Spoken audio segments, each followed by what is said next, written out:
Today in this video we have Hypervolt tips, Zappy tips, general wiring tips, we have the mysterious velocity trip, and I need to say a big thank you to all you guys over the past 2 weeks for buying me coffees, including we have Sam C, Trevor, C Varsani, Rob Moore, Devin Terry, Martin Burgess, Bothwell Electrical Services, and Brian Nutchy. Thank you all for buying me coffees and supporting me. If you want to support me, then there'll be a link in the description below. Love you all. Thank you. Enjoy the video. Old school electrical engineers. Super clever. But for a lighting circuit,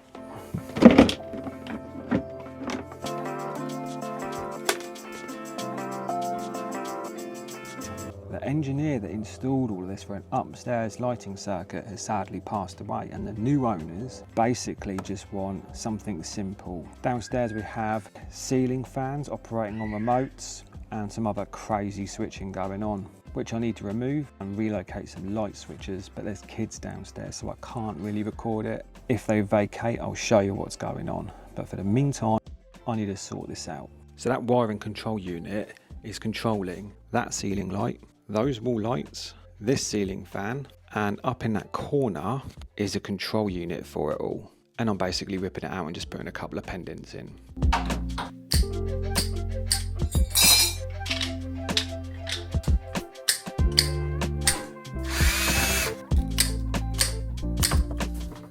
You can waste an awful lot of time trying to work out what's going on here, or you can do what I do, is work out what your requirements are for the installation.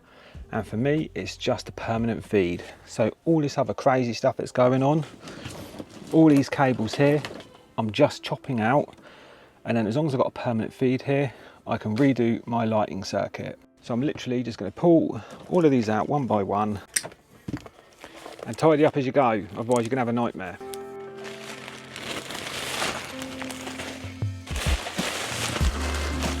And now I'm left with just a few cables to disconnect. This house is gonna get fully rewired eventually, I imagine. So all of this will eventually come out, but this is a step-by-step job. You know, it's one of those jobs that's gonna take a long time to do. I'm installing a new switch here, and the other side has been plastered, but this board's been nailed on rather than screwed. So here's a little tip for you. If you've got one of these, it's got a little round thing there, and what you do is you put it over the nail. This might need replacing anyway, but I thought I'd show you the trick with that because it applies to all sorts of materials. The joys of domestic work. I couldn't film anymore, the kids are running around too much. But basically I've got 2 new pendants put up, 2 new light switches, rewired half of that lighting circuit up there, removed 3 wall shower light unit things. This is going to be an ongoing project, so keep an eye out for it, and I'll keep you updated on what all this crazy wiring is doing. I'll be back in a couple of weeks. The garden lighting here is mental, so we'll run through that. I'm going to go home and get on my admin, and I'll see you tomorrow. Good morning. A couple of weeks ago,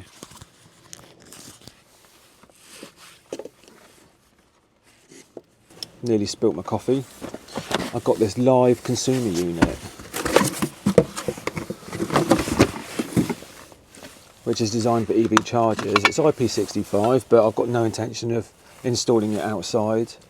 But it's got the double pole, C40 and surge protection, so I might give that a go today. It's a little bit on the compact side, otherwise I've got a little fuse box one I'll use, but I'll let you know how that goes later. And the other thing that turned up at my door last night is this new Velocity Pro Gear day pack, and I'm going to get some work done and then I'll come back and show you what this is like. But it looks pretty nice.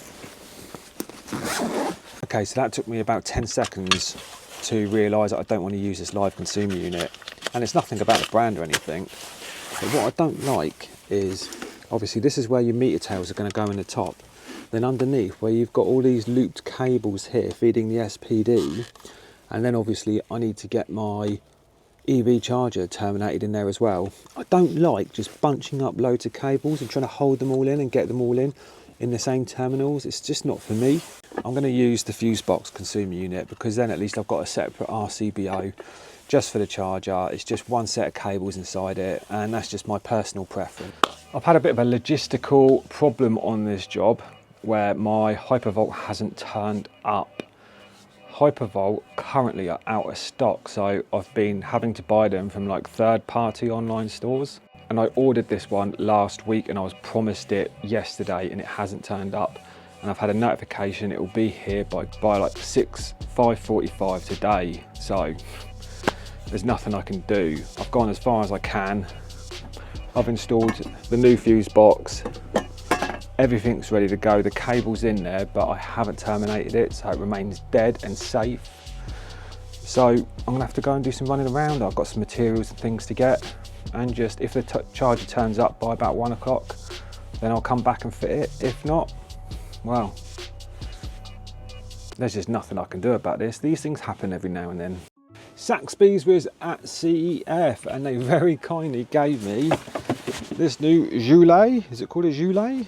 But either way, very nice. Thank you very much. With a little goodie bag, and you've got the standard million pencils, the pen, and a soft ball, which will be going to Olive the dog.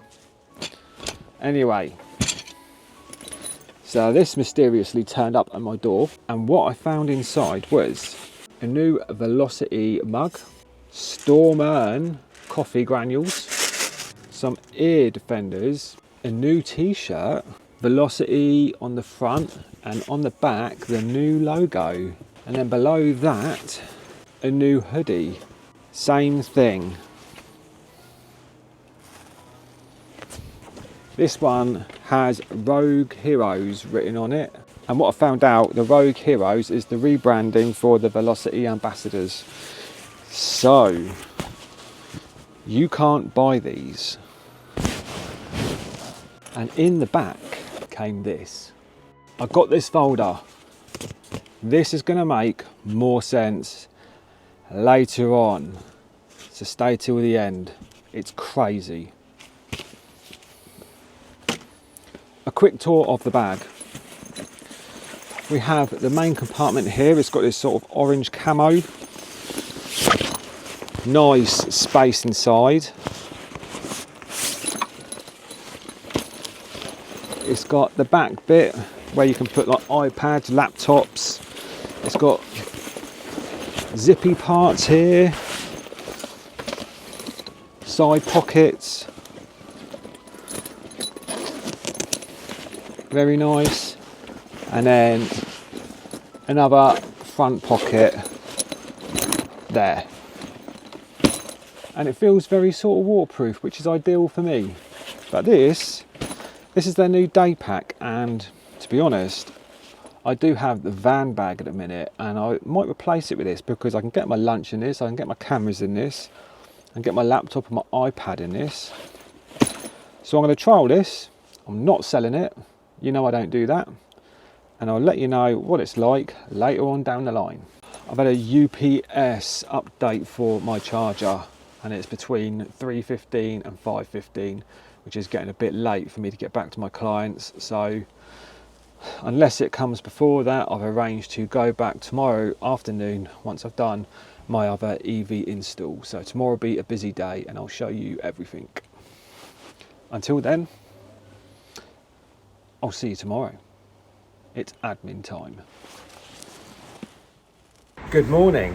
So, first mistake of the day is I have forgotten my SD card. I left it in my computer.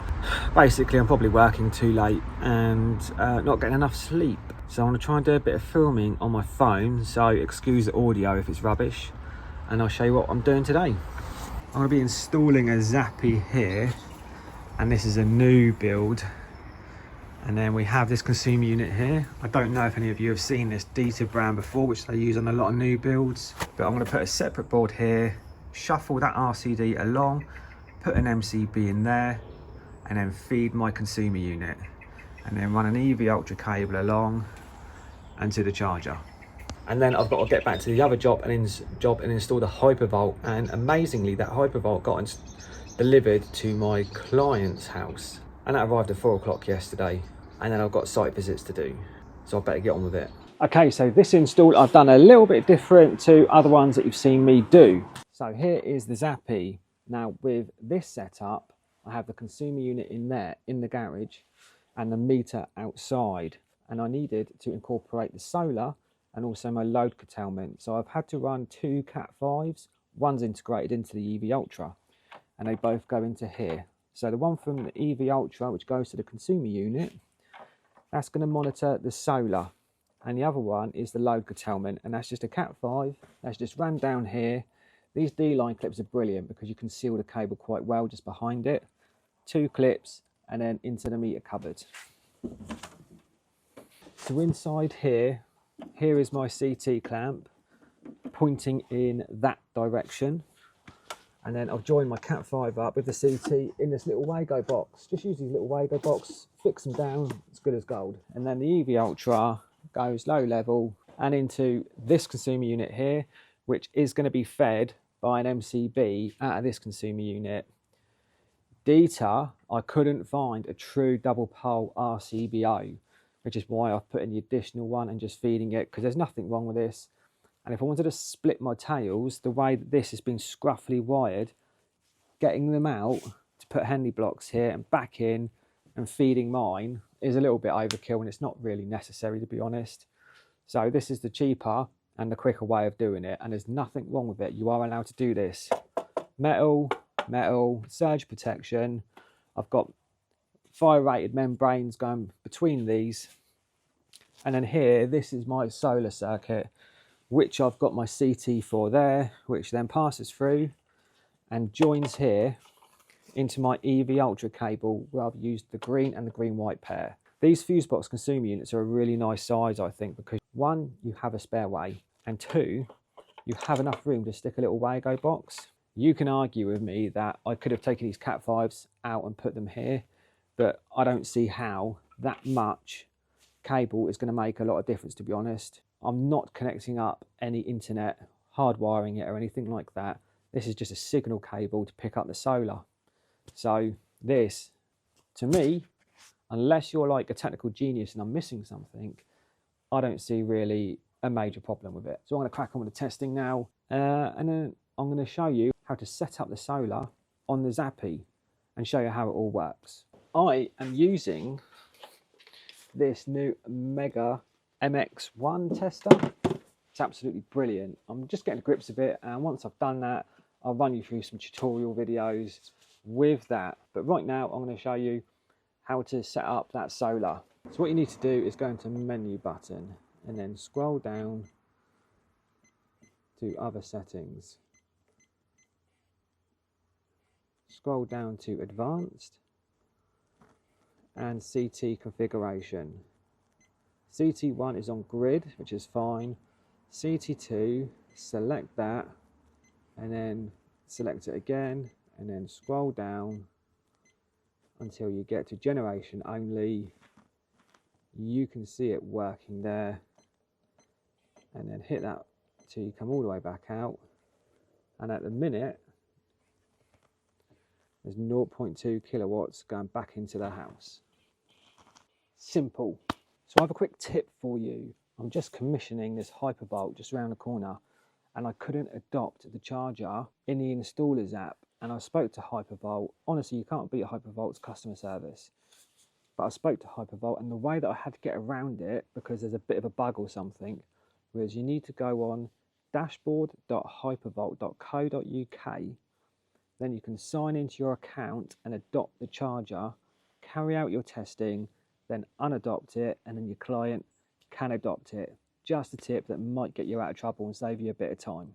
Okay, so just before I shoot off, new consumer unit, EV Ultra has gone up and over through the joists,